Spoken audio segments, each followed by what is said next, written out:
Cathy is 33, is she?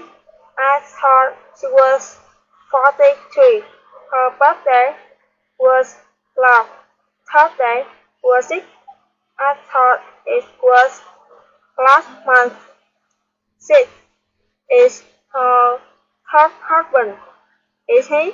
I thought it was her fourth husband. Their house is worth $300,000, is it? I thought it was worth about $100,000.